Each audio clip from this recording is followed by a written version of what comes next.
Hello everyone, it's Retro Martin here, and welcome back to what is, for me, another video of SEGA games on the GameCube. Part 1 had a selection of 5 games in it, showcasing some of the SEGA goodness on the GameCube, and this is the second lot of 5 that I have to show you. There's a little bit of Sonic here again, so I'll get those out the way with first before we move on to the more unique stuff, and some of the games are multi-platform, but they'll be mentioned as such when I do those. So let's dive in and see what Nintendo's little box of tricks could do for Sega's development teams.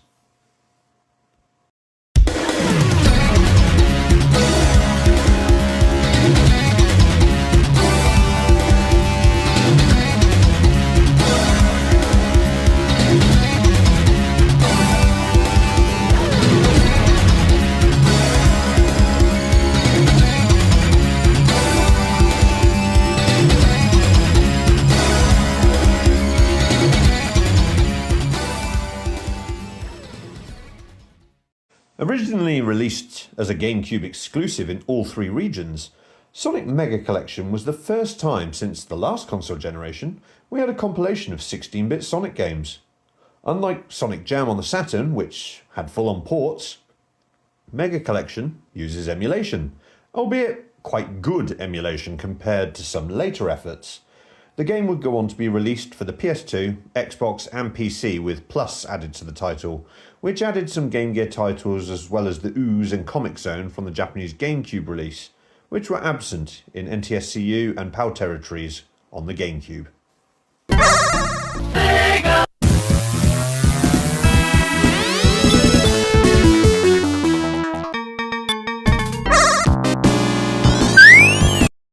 So as noted, this is a compilation of 16-bit Sonic games, and of course the gang is mostly all here, with the only absentee being Sonic CD, which I covered in the Sonic Gems collection in the first video. Sonic 1, 2, 3, Knuckles, 3D, or 3D Blast if you're in America and want to confuse the Saturn and Genesis versions, Spinball and Dr. Robotnik's Mean Bean Machine are all here. Unlike some other later compilations, this also included the Sonic and Knuckles lock-on games, Blue Sphere, Knuckles in Sonic 2, and was the last time for a significant amount of years that Sonic 3 and Knuckles together would appear on a compilation. Flicky and Rise Star round out the rest of the bunch.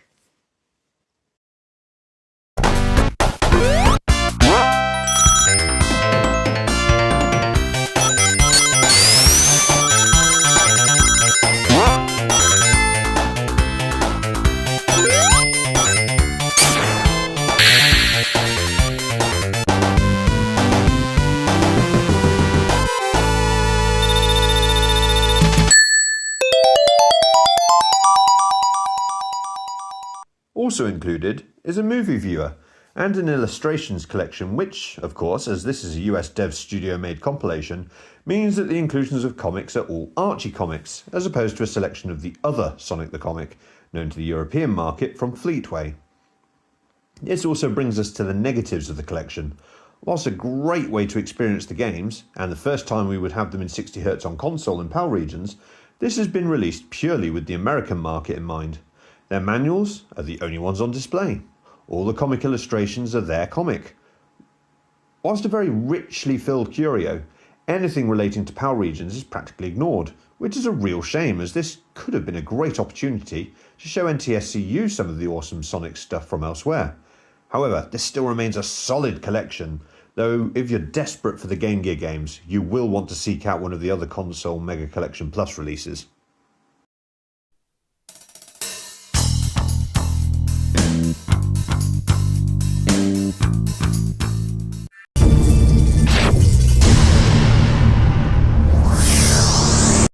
Our next game I'm going to provide a caveat for. This is a bad port of the game. However, that doesn't make it a terrible release in its own right. Sonic Adventure DX is a director's cut of the Dreamcast original that released after the port of the second game, which was a launch title for the GameCube. However, the changes for the second game were mostly added content and expanded multiplayer. Sonic Adventure DX had an overhaul in many areas, and not for the better.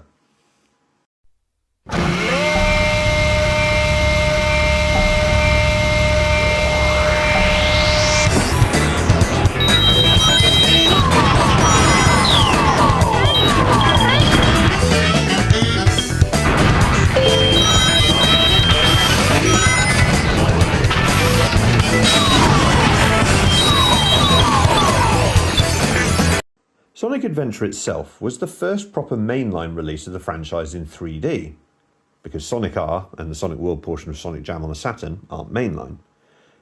It was, in its original form, an excellent game, with plenty of story, levels, and a multi-character-led game with each story interweaving with each other. You initially take on the role of Sonic, traversing 3 or 4 different adventure stages, which are small hub worlds where you access the levels, solve small puzzles and find hidden emblems. As you go through the game, beating stages and bosses, you will unlock the other characters, who all have their own gameplay gimmicks.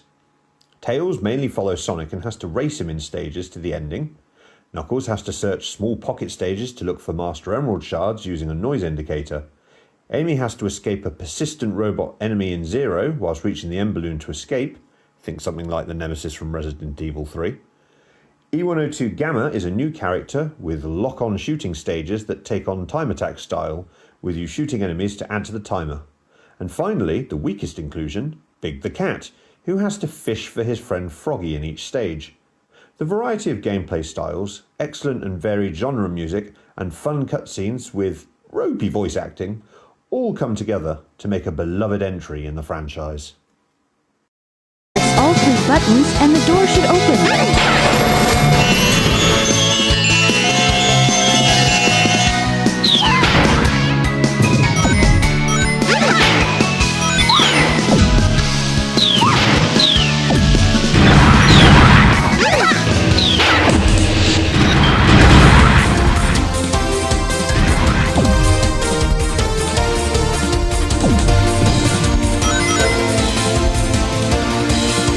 I'll start with all the negatives of the DX release though.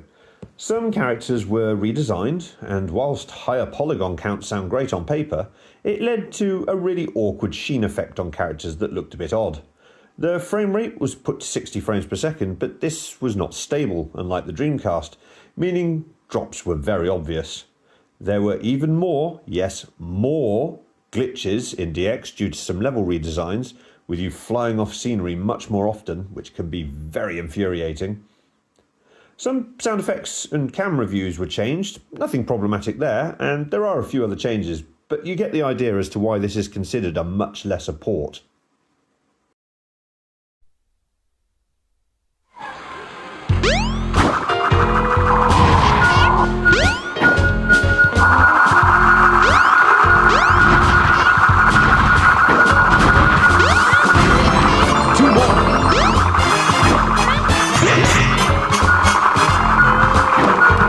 It is, however, not all bad. The adventure stages were all overhauled with more textures, so they feel more detailed, with text on buildings being added, or being more prominent. Sonic Advance fans will see Cream flying around randomly as a little nod to that series. There are some included 8-bit Sonic Game Gear games to play, and perhaps most important of all, if you get all 180 emblems in the game, you unlock Metal Sonic as a character. Metal Sonic is a pure reskin of Sonic and follows his stages and bosses, but he has his iconic dashing animation and is a wonderful treat for fans of Sonic CD. While Sonic Adventure DX is overall a worse port of Sonic Adventure, it is worth it for the additional content at least, making it a relatively worthwhile addition to your collection.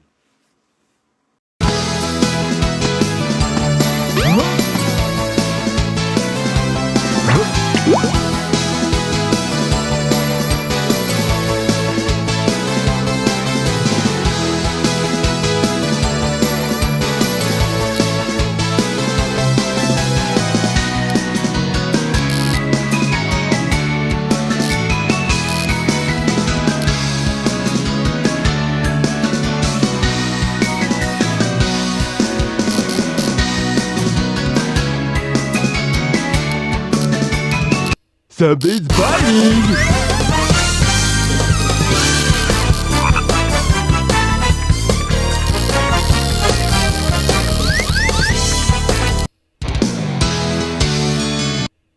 Oh, now what am I gonna do? Finally, moving away from all the Sonic craziness, we have the GameCube original of Super Monkey Ball 2.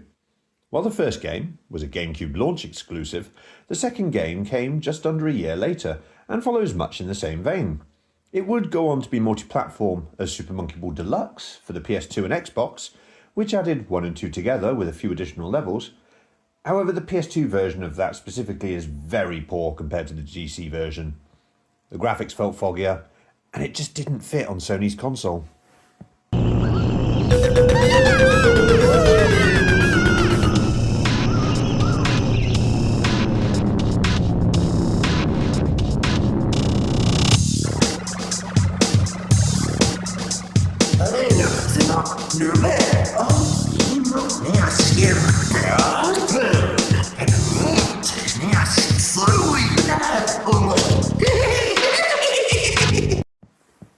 Unlike the first game, which was pure stage-based madness, this time around there's a story mode of sorts, which is pretty standard fare. Nothing special, but it sets the stage for your 4 monkeys, yes, in balls, to roll around many stages, collecting bananas and getting to the end without falling off. Think Marble Madness, but bigger, and you're halfway there. The stages have multiple obstacles, or the actual stage itself is the obstacle, to navigate.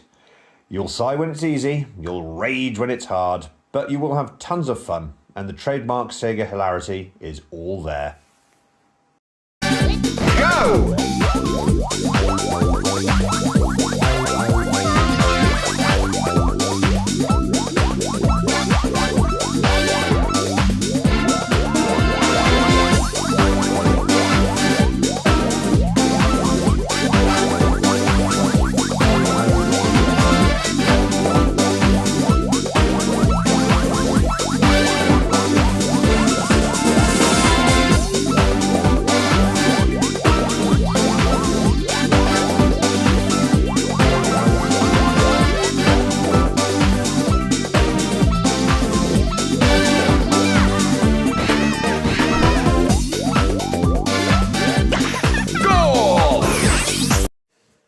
Also included is a challenge mode, which is purely stages played back to back at different difficulty levels. And more importantly, party mode. This is where the multiplayer madness takes place, with several different games on offer, such as golf, billiards and bowling among others. If you thought the later Wii Sports was fun, then Monkey Bowling is where it all started. Some of the modes come back from the first game, but there are new ones on offer, including Monkey Shot, which is a light gun shooter, and Monkey Dogfight, which is exactly what it sounds like. You can play these modes on your own as well for practice, but multiplayer is where it comes alive, as you have a good laugh with your buddies on the couch, or watch a loved one hit a birdie in golf whilst you're floundering in a ditch somewhere on a stage. Altogether, it creates an excellent experience for yourself or friends that you don't want to miss.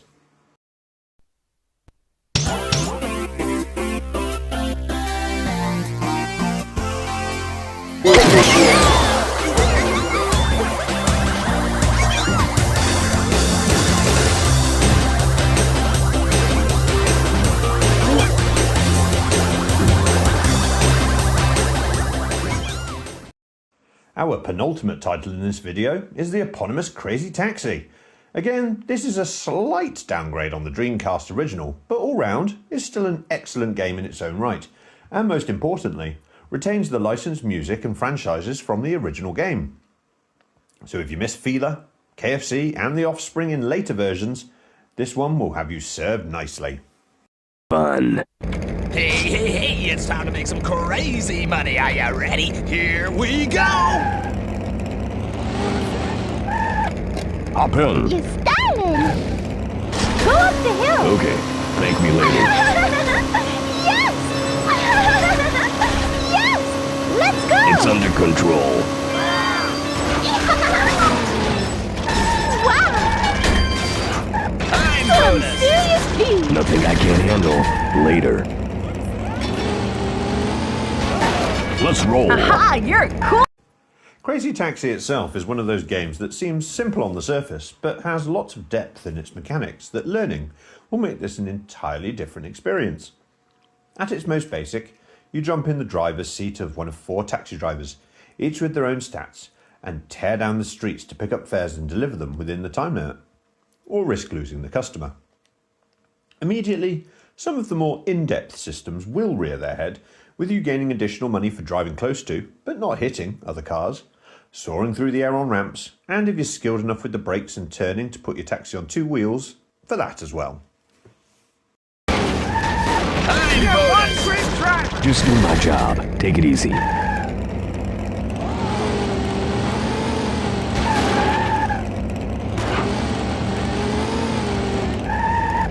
Get in. Thanks. Get me out of here. Okay. Better than wrong. However, I mentioned depth, and of course that is here in abundance as well. There are several moves that can be pulled off within the game, such as the crazy dash to get a boost of speed, crazy stop to halt immediately, and the limit cut to go beyond your top speed. Mastering the many moves on offer are paramount to maximising the amount of time you spend out and about delivering fares to their destination and earning that crazy money.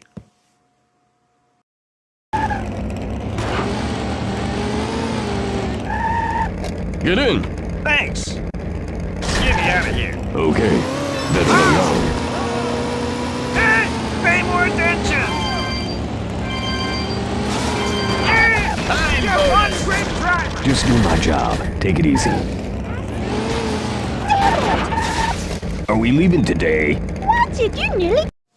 There are several modes on offer, with Arcade and Original taking the main hot seat of the action, but just like the Dreamcast version, also included is the Crazy Box, a set of small challenges to complete within stringent rules. Crazy Taxi is at its core a score attack game, like Sega's own Nights into Dreams or many of its other early arcade offerings, and breaking beneath its surface gameplay loop yields a game that's very in-depth and will take many goes to master, but is going to be outstanding fun every time you do. The GameCube version itself, whilst not quite as good as the Dreamcast original as mentioned earlier, is still a solid way to play this fantastic game. Yo, right here. Thanks. Take me to the stadium. Okay. Hey, what's your Better problem? than wrong. Wow. Wow. Ow. Ow. That was serious speed. Nothing I can't handle. Later.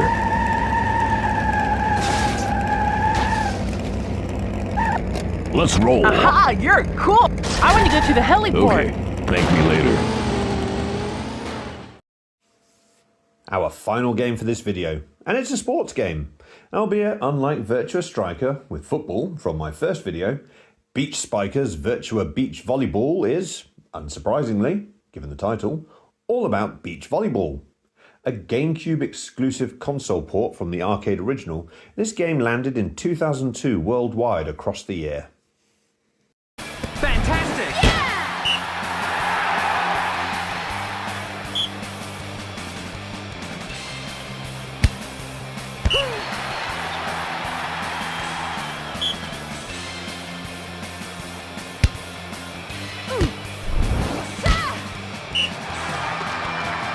Replay. Big spike.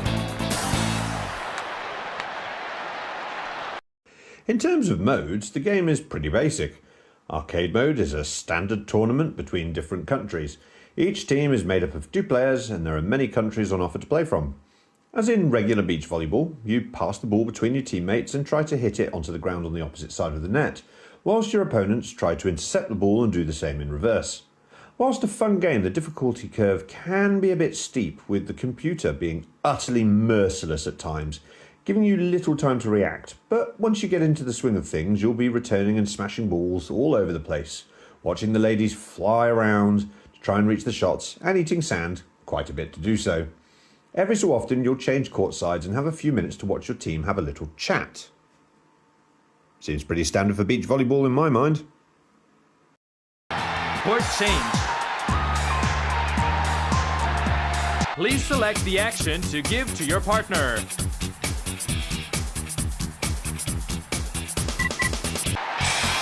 What are you doing? Hey, stop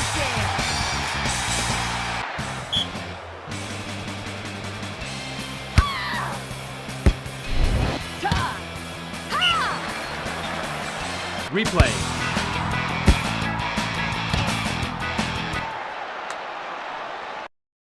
The other mode is World Tour, and this is where you'll probably spend most of your time. You begin with picking a country and undergoing some customization options for your players, with quite a few faces and hairstyles to pick from, and some sliders to amend skin and hair colour. There's nothing outrageously unique here, but there are plenty of options to keep things interesting. More importantly, you can name your players to make them a bit more yours, and choose their outfit. There are lots of outfits, though the styles of them don't range too greatly. However, there are some SEGA inclusions here with outfits based on Virtua Cop, Space Channel 5, Daytona USA and Phantasy Star 2, though you will need codes in the name screen to unlock these, and you've got some additional ones based on other things by completing some challenges within the game. Once this is done, you have some points to dish out to your NPC teammate. These points are used to upgrade their stats. Once you've done this, you can save and get started.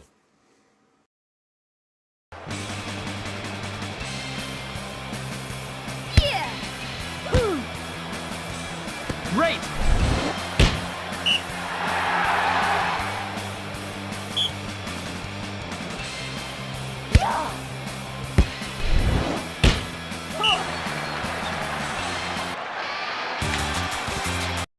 Once you've made your team, you're off in an 8-stage tournament with each stage being sponsored by a real-world IP, such as Pringles and Nissan. Yep, really. And proceedings take on the same method as arcade mode, albeit when you win or lose the tournament, it moves on to the next stage. Partway through the matches, you're able to reprimand or encourage your NPC teammate to assist your teamwork, and at the end of a match you get points to put into the stats, just like you did at the beginning. This brings us to the drawback of this mode.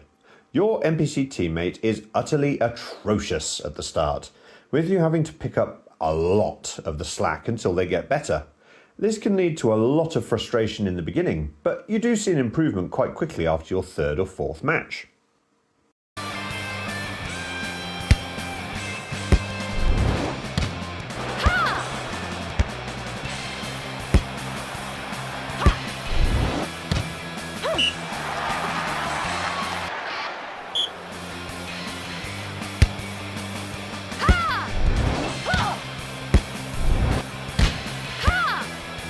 Fantastic!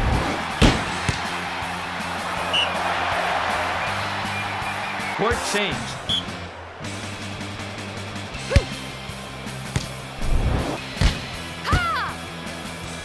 Fantastic! The stages themselves look wonderful, with plenty of branded advertising from the main sponsor, and of course Sega and Nintendo themselves, and a certain GameCube and Hedgehog crop up in later stages in the tournament. Everything's nice and bright and sunny, apart from a latter nighttime stage. Beach Spikers, whilst a difficult game to get to grips with, is full of charm and has never been ported to anything else, making it an excellent GameCube console exclusive to add to your collection, and one I spent quite a few afternoons playing with the lads at college, and a fun time was had by all.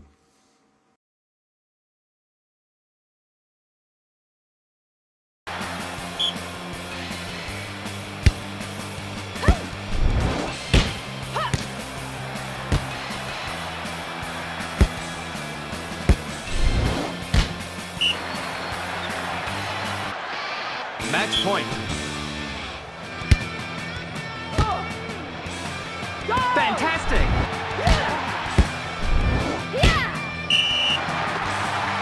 You win!